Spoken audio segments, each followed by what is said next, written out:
বিসমিল্লাহির রহমানির রহিম। প্রিয় কৃষক ভাইরা, আসসালামু আলাইকুম। এই যে দেখেন করলা ক্ষেত, মাশাআল্লাহ অনেক সুন্দরভাবে করলা আসছে। এই যে চতুর সাইডে করলা আসছে, এই দেখেন।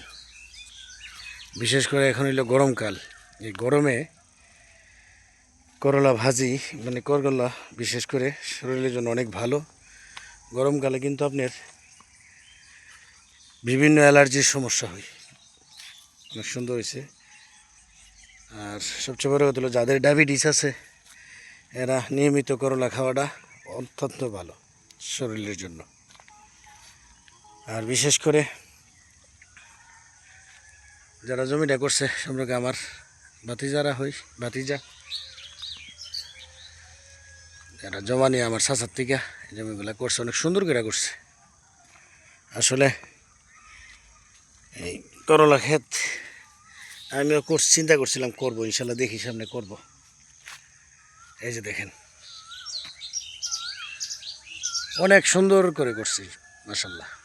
অনেক গাছগুলো মোটামুটি আলহামদুলিল্লাহ ভালো। তো সকলেই ভালো থাকবেন। দেখেন কত সুন্দর করলো মাশাল্লাহ। এবং কৃষকদের প্রতি দোয়া এবং ভালোবাসা রাখবেন। এরা ভালো থাকলে, এরা লাভবান হলে, এরা সুস্থ হলে কৃষিকাজ করতে পারবে। আসসালামু আলাইকুম, আল্লাহ হাফেজ।